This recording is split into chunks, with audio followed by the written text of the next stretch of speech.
Parce qu'ici, disais-je, pardon pour la coupure, on a été chercher deux fois le point bas sur le RSI.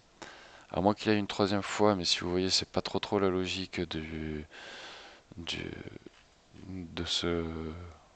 de cette monnaie, quoi.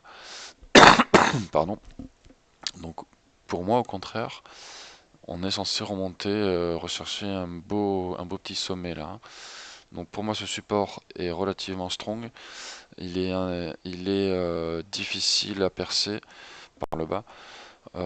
Si le Bitcoin monte cette semaine, je vais attendre la micro-correction là, qui va se faire. Si on passe en 4 heures, euh, on devrait aller le rechercher une nouvelle fois, ce support, ce qui correspondrait à cette zone basse ici. Un petit franchissement par le bas. Et après, par contre, la tendance daily, elle est assez positive, hein. À moins, franchement, qu'on aille rechercher une troisième fois. Là, c'est quand même. Parce que oui, là, on a la MACD qui remonte, un cours qui a descendu, mais bon, c'est pas. Ça peut monter. Ça peut monter. Après, bon, faut toujours rester prudent. Les autres monnaies que je n'ai pas préparées non plus, le Néo, lui, il oscille entre ses 18 et 20, même 17 et 20. Il a fait un plus bas, on devrait faire un plus haut. Vite fait, le Bitcoin, il a fait quoi? Parce que le Bitcoin, il n'a pas marqué un plus bas vraiment marquant, hein, par rapport au dernier plus haut. Donc ce qui est marrant, c'est que le Bitcoin, faudrait regarder du côté de la dominance du Bitcoin. Euh, mais là, ce qui est assez marrant, c'est que le Bitcoin, lui, il n'a pas marqué un vrai réel négatif. Il est déjà un peu vers le positif. Alors que si on prend l'Ethereum, il y a eu deux beaux négatifs au niveau du RSI. Et là, ben, en toute logique, il va chercher le positif pour l'Ethereum. Pour le Neo, idem, sans être allé chercher un positif.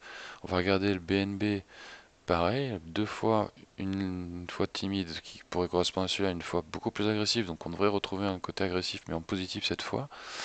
Donc probablement perte de dominance du Bitcoin.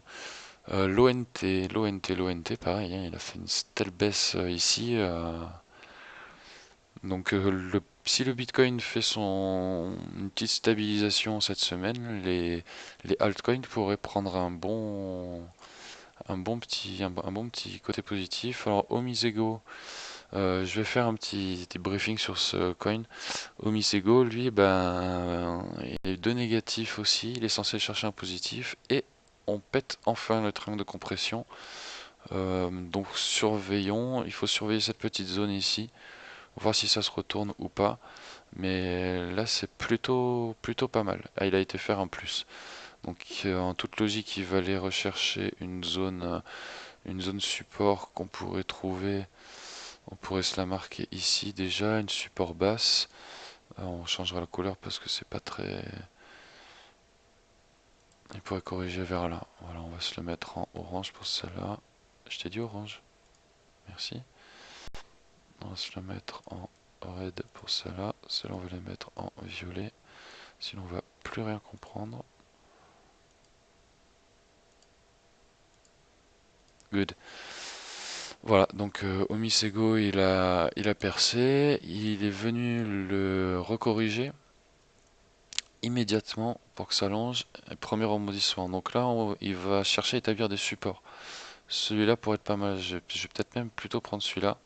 Deux fois ici, ici touché. Là, on est pas mal. Je vais plutôt prendre celui-là. 3,41 pour le premier. Voilà, peut-être une petite correction à 3,41. Si, quand on arrive au 3,41, on est en bas là, ici au RSI. Franchement, ça mérite le coup de mettre une petite bille dessus, hein. Parce que si on va chercher ne serait-ce que le 40, le 4,1 là, on se fait du. Combien ça fait ça? À 3,4 sur 4,1. Ouais, ça fait du 15% à peu près, 10-15%, 15-20%. Donc c'est plutôt pas mal, et sachant que potentiellement ça peut au moins retrouver un 7. Et si on regarde le Omisego, avant d'avoir les sommets délirants de janvier-décembre, on 10 déjà c'est une valeur sympa quoi, hein. En prendra 3, vous faites un x3, c'est plutôt pas mal. Qu'est-ce qu'il nous reste? Le Ripple, lui, toujours dans des sphères incroyables. Bon, cette flèche rouge, elle n'a pas envie d'être suivie. En même temps, il y a beaucoup de bonnes news sur le Ripple. Enfin, bonnes news, ça dépend comment on les lit, on va dire. Mais ouais, plutôt pas mal. Il va forcément aller rechercher cette zone, hein, obligatoirement. Mais tout de suite ou maintenant, je sais pas. Mais en toute logique, il va la rechercher. Le Mona, lui, ben, il a suivi un peu le Ripple, donc c'est une monnaie bancaire japonaise, hein, qui est utilisée pour des micro-paiements, des petites transactions, pour des jeux vidéo, des sites internet, etc. Les Japonais sont très friands de ça. Ce qui est heureux de voir, c'est qu'on peut espérer avoir ce support-là qui rejoue 1,09. Moi, je l'achète pas cette monnaie, je la mine. Donc moi, à partir de là, plus il monte, plus ça m'intéresse obligatoirement. Je, je t'ai demandé d'en reprendre une note là. Possible ça. Ça m'intéresse. Je l'ai connu à 17, 17 ici là-haut quoi. Donc ça, c'est assez intéressant. Il va pas les retrouver, mais s'il retrouve ne serait-ce que les 5, voilà, vous en avez une petite centaine de côté, bah, ça fait un petit billet sympa quoi. Vous déduisez l'électricité que ça vous a coûté, c'est plutôt sympa. Bon, un gros RSI positif, faut pas se mentir, on va rechercher des bas, hein.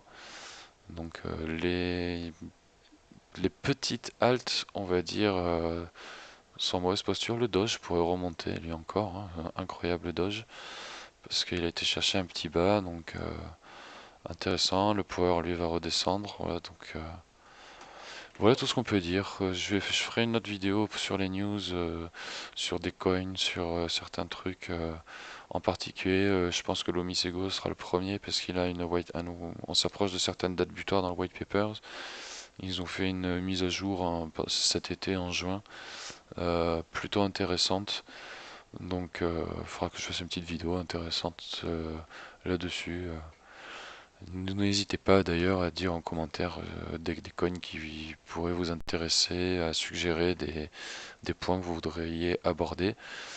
Si vous aimez bien ces petites vidéos, si vous trouvez qu'on se plante pas trop, ça arrive, hein, on n'a pas la science infuse, on n'est pas des devins. Le but, encore une fois, c'est juste de donner un avis. C'est pas du tout de donner des conseils. Vous les prenez, vous en faites ce que vous voulez. Vous êtes les seuls responsables avec toutes les informations, bonnes ou mauvaises, que vous entendrez, vous verrez sur cette chaîne. Désolé pour la vidéo coupée en deux. Je vais essayer de la refaire vite fait. Et voilà tout. Passez une bonne journée, passez une bonne semaine. Donc pour petit rappel rapide, on devrait suivre cette tendance légèrement haussière ici pendant la semaine pour espérer chercher cette résistance qui justifierait enfin un crack, sachant que là, ben, le prochain support est quand même vachement plus bas, hein. C'est le jaune ici, donc on serait enfin dans notre but de zone d'achat. Donc voilà.